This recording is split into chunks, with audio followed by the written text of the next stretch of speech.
Olá, povo de Deus, sexta-feira, 2 de junho de 2023, oitava semana do Tempo Comum. Nossa reflexão de hoje é a partir de Eclesiástico 44, 1, 9 a 13 e Marcos 11, 11, 26. Vamos fazer o elogio dos homens famosos, nossos antepassados, através das gerações. Outros não deixaram lembrança alguma, desaparecendo como se não tivessem existido. Viveram como se não tivessem vivido e seus filhos também depois deles.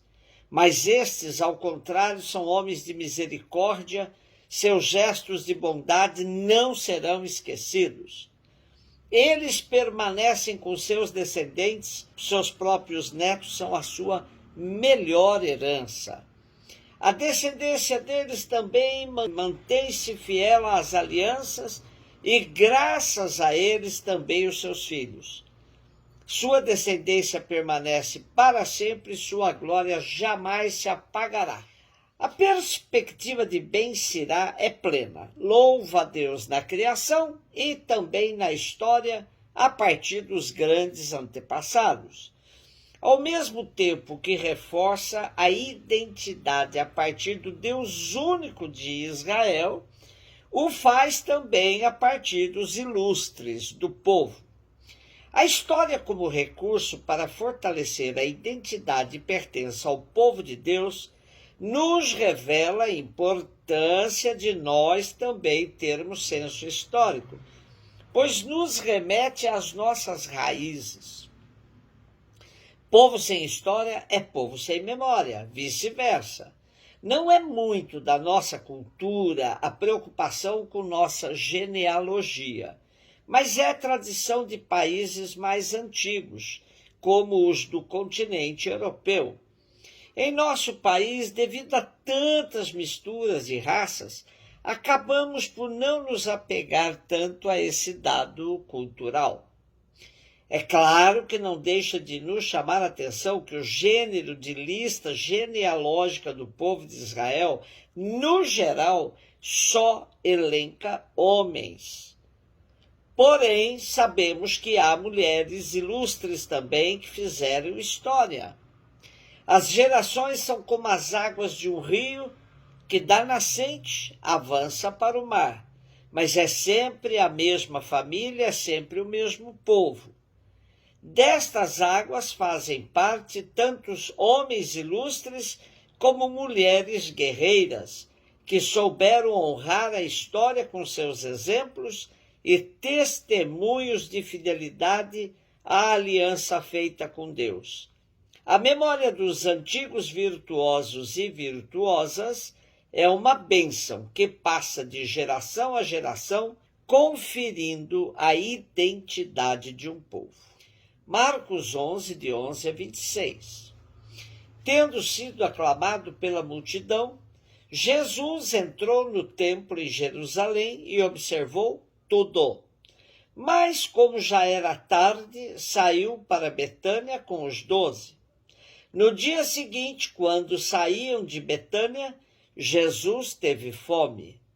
De longe ele viu uma figueira coberta de folhas e foi até lá ver se encontrava algum fruto.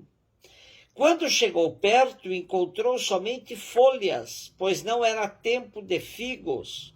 Então Jesus disse à figueira: que ninguém mais coma de teus frutos. E os discípulos escutaram o que ele disse. Chegaram a Jerusalém. Jesus entrou no templo e começou a expulsar os que vendiam e os que compravam no templo.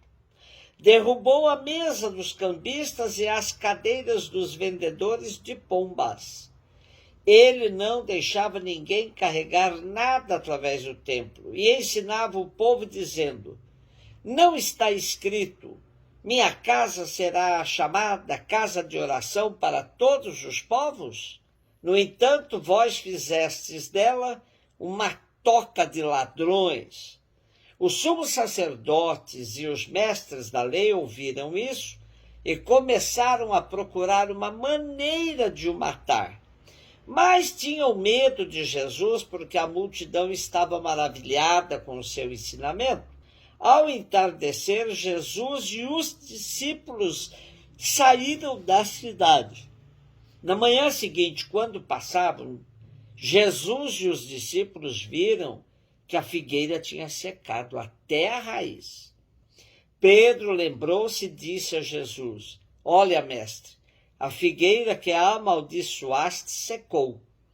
Jesus lhes disse: Tende fé em Deus. Em verdade vos digo, se alguém disser a esta montanha, levanta-te e atira-te no mar, e não duvidar no seu coração, mas acreditar que isso vai acontecer, assim acontecerá. Por isso vos digo, tudo o que pedirdes na oração, acreditai que já o recebeste, e assim será. Quando estiverdes rezando, perdoai tudo o que tiverdes contra alguém, para que vosso Pai que está nos céus também perdoe os vossos pecados. Dentro da perspectiva de uma leitura fundamentalista, hoje a narrativa de Marcos é, no mínimo, estranha, pois Jesus vai buscar frutos na figueira fora do tempo. A figueira não tinha figos, pois, como narra o Evangelho, não era tempo de figos. A gente fica sem entender o porquê da maldição de Jesus. É claro que em linguagem metafórica dá para entender que se trata da descrição de uma sociedade estéril, que tem folhas, mas não tem frutos, tem aparência de vida, mas não alimenta o povo faminto. A cena seguinte se liga melhor ao primeiro versículo, ou seja, antes da ida de Jesus e seus discípulos a Betânia. Aí se diz que ele entrou no templo, observou tudo e foi embora porque já era tarde.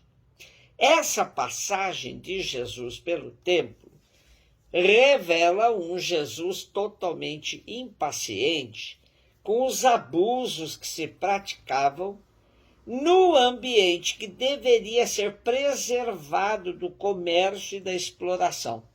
Jesus está indignado com o mau uso da religião da parte das autoridades religiosas judaicas.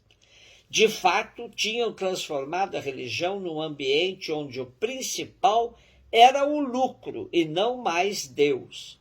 Essa atitude forte e decidida de Jesus provocou a ira das autoridades religiosas, que decidiram matá-lo, e só não o fizeram porque Jesus contava com a empatia de muita gente.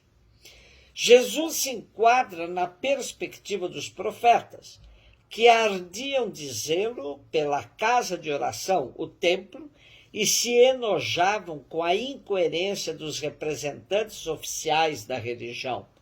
Ah, essa gente me louva com os lábios, mas seus corações estão longe.